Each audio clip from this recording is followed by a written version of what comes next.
second Java tutorial using NetBeans. In this tutorial I'm going to show you how to get user input from the user. The first thing you want to do is start up NetBeans, which doesn't take a minute.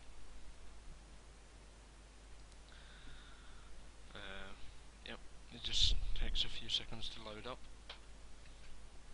And once loaded up, you want to go to File, you want to go New Project, Java Application, Next. Call this User Input, call it whatever you like though.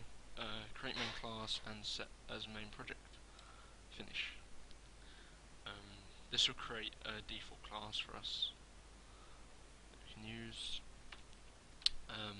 First thing you want to do is we're going to be using the scanner class, so we need to import it to java.util.scanner. That's what we want.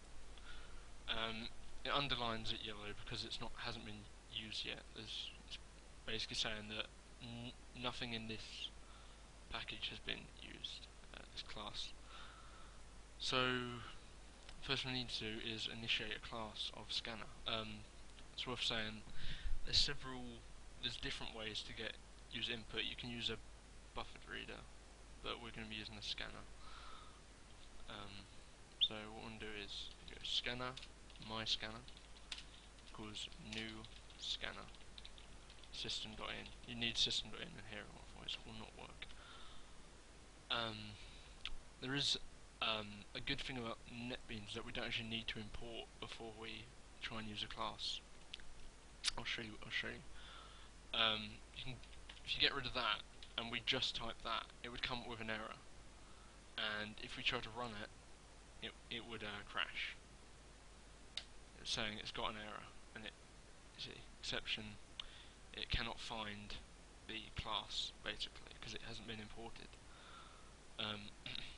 But what you can do is, if you ever see this and you can't remember what package it's from in NetBeans, you can go and click in and go Control Shift I, and it'll ask, and it knows what class you're trying to use, and you can just click OK and it will import it for you. So it's pretty handy.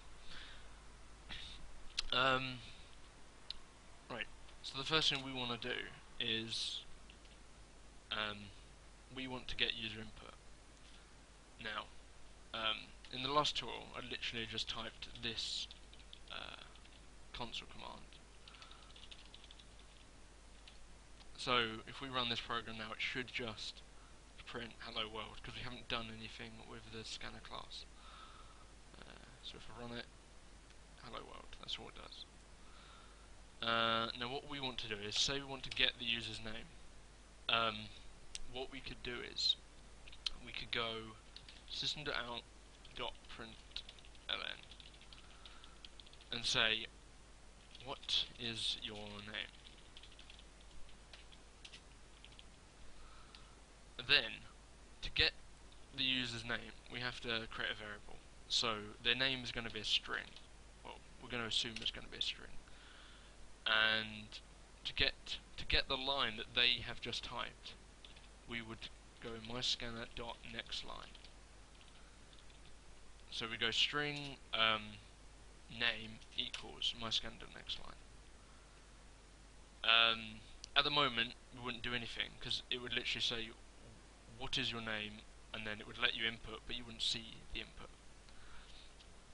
So what we can do is we can just print the name, now that name is a variable.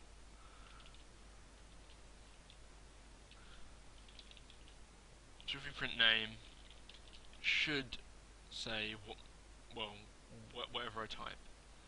So if I go start it, what is your name? I type in Eddie. It repeats what I say. Now to make it look a bit nicer, what we can do is we can concate the string. So we could say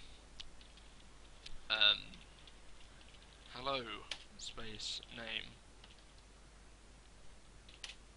welcome to my program. Save that and run it. What's your name? Eddie. Hello Eddie, welcome to my program. See? And that's basically how you get user input, and you can do quite a bit with this.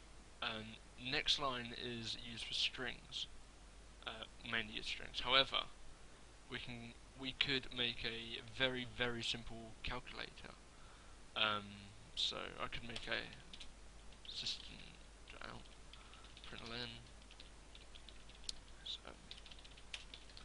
calculator or adder, because it's not going to do any it's just going to add up sums. So we could say, what is the first number?